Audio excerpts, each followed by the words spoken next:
The Resident Evil 4 Remake. Such a powerful game that is very true to the original, in fact it improved on a lot of things, and one of those things was definitely the new DLC. Not talking about mercenaries, they were quite close comparison. However, the new separate ways, ooh boy, it has a story to tell and it tells it well. There really isn't many examples of a perfect game, and even fewer examples of a perfect DLC.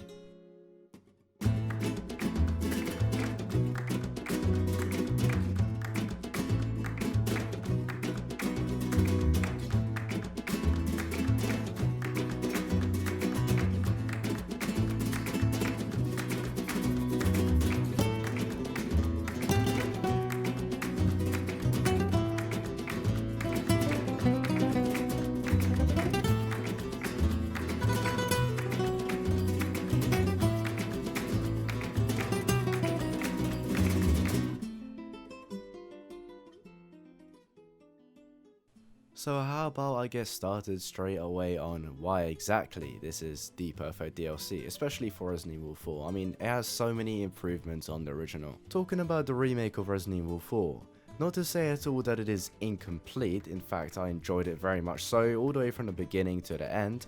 However, I truly believe that this DLC finally completes the game, and it's clear to see why. Many people when playing through the actual full story of Resident Evil 4 Remake thought that many aspects were lacking that was in the original. This includes distinct parts of the original game such as the U3 fight as well as the laser room that just simply weren't there when the game released. Now a lot of people including myself speculated and very much hoped so that these would be added in a future DLC, and indeed we were right. Quite quickly actually, I think 1 or 2 months after the game released, Mercenaries came out, which was quite a nice addition and kept me entertained for a little while, but the DLC that I and everyone was truly waiting for was the new Separate Ways. Now I did mention this before, but I truly need to emphasize the fact that this is significantly better than the previous Separate Ways. The first aspect that propels it compared to the original is just that there is simply more game to be played. It is longer at around 2 hours more. To many this might not sound like a big deal at all, however you do definitely notice the difference, especially if you play them side by side,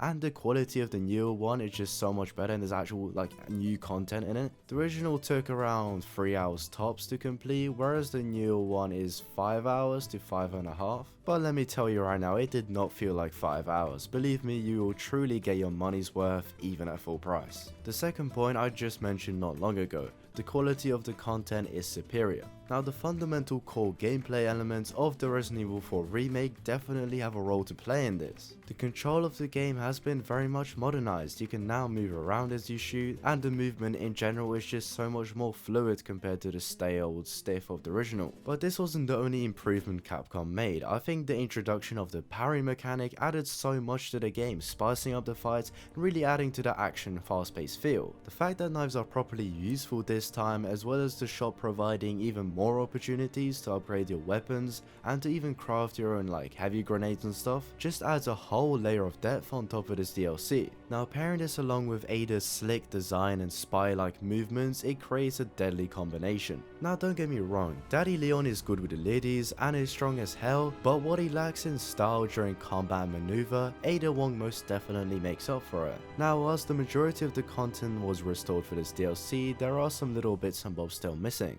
One of which I was low-key wishing for them to add, even though I can kinda see why they didn't. Even for the original, it's very goofy and random. It's the fire room with the dragons and lava and stuff. The trap where Ramon presses a button and the ceiling comes down at you with spikes is still missing, as well as his statue. Although I guess the statue part of him was repurposed in the actual full game, or a statue of him blows fire throughout the tower whilst you're trying to ascend. And most notably, the iconic part of the original Separate Ways, which they didn't include in the new one, is when you're attacking this ocean liner battleship kind of thing. Even though these sequences still aren't included in the remake, I don't really think they're missing at all, especially ones like the statue and trap room, which only lasts for about 5 minutes. But man, I wish I could use that grapple gun to get on top of the battleship and use those turrets to absolutely start blasting everyone. One key component that made me rather intrigued in this DLC were the jiggle physics. I've seen many people online very closely compare this to the original separate ways and saying how especially the voice acting, the whole tone of Ada's character is very unfaithful, but I would like to disagree. Now I'll be the first one to admit that the voice acting does leave a lot to be desired and isn't exactly fantastic compared to the original.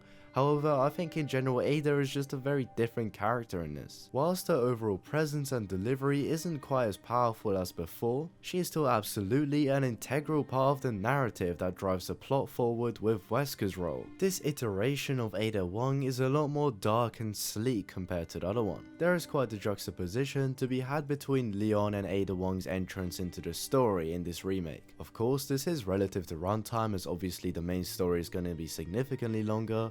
However, Leon acts as a setup, sort of like the intro into the world, and Ada Wong just gets straight to business. Ada Wong's story runs completely parallel to Leon's and is incorporated in a way which makes it kind of seamless switching between the two of them. Similar to the original, in the 8 chapters which you play this for, you have quite a few run-ins with Leon, but interestingly enough, you also come across many other characters such as Wesker and Sadler. You actually have a Sadler boss fight in this. Well, by Sadler boss fight, I mean there are technically 2 of them, but in the second one, Leon does most of the hard work. I found this last boss fight of the game to be really cool, especially fighting literally alongside Leon. You can see him fighting Sadler while you're doing your own thing trying to get the red missile launcher. Honestly, the story can switch so seamlessly in between Ada Wong's storyline as well as other key events that are happening during the same time or ones that she's directly involved in. One standout example of this is when you reach the church and ring the bell in order to assist Leon. The chapter ends and you're placed in front of the church to go forth. However, if you go back to the church and make use of the grapple mechanic, then you can go to the wall of the room that Ashley is trapped in and hear her crying.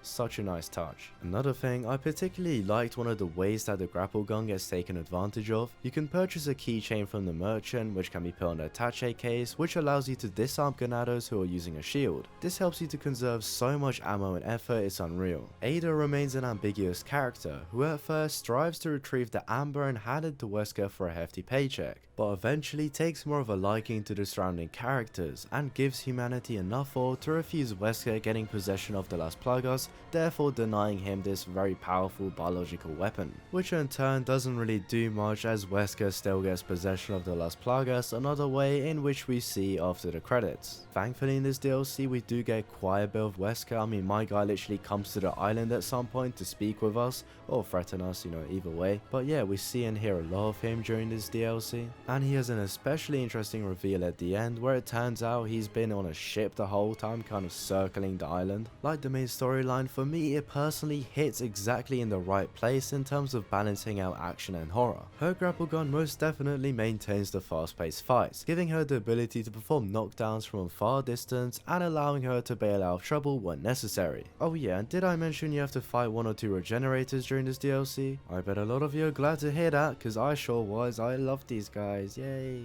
Aside from her grapple gun, Ada has some other unique abilities. In one of her eyes she has a retinal implant which allows her to view footsteps and fingerprints which are not visible to the naked eye, both of which gets made good use of when progressing through the environment. In a newly added section you make use of this fingerprint scanner when accessing the keypad, and in the castle you must use both this and the footsteps to know which order to use to unlock this padlock. In this new rework of the laser room you must escape this experiment gone wrong monster which can't be killed, so you can only run and hide from it. You must hop through the lasers via quicktime events, we love those, and slice up the big baddie and get out. During the main encounter with Salazar with Leon in the main story, you encounter the 2 black robes, one of which Leon fights. But then where the hell is the other one? Well, that's exactly what Ada has to fight all throughout the chapters of this DLC. You have a total of 3 times in which you encounter and fight this enemy, one being right at the beginning after you rescue Luis, and the third and final final boss fight with this being the ultimate U3 fight. Okay, sure, the whole container section which made the original boss fight so cool at the beginning was not included, but we still got the classic reveal of the disformed scorpion monster, and a boss fight that was masterfully put together, making use of the quick time events as well as the parry mechanic. And just when you think you finally defeated this thing, you go underground and fight this weird worm version of it, which is somehow even harder than the first part. Of course I still kicked his ass, but that was after like 3 tries. This was quite a difficult boss fight. And yeah, I played this whole DLC on hardcore mode, just like I did with the main storyline, because I'm not a pussy. But this alongside with the other encounters you have with enemies, like when you go to the abandoned factory for example, and also the one I absolutely can't forget, the El Gigante fight, which definitely makes use of the grapple gun mechanic. That was a really fun boss fight, by the way. All of these boss slash enemy encounters come with their own learning curve, difficulty, and most of all enjoyment. But Lord have mercy, the boss fight with Sadler near the end is unforgivable. I mean, Jesus Christ. I properly like had to learn the different moves and stages of this guy just to beat the boss fight.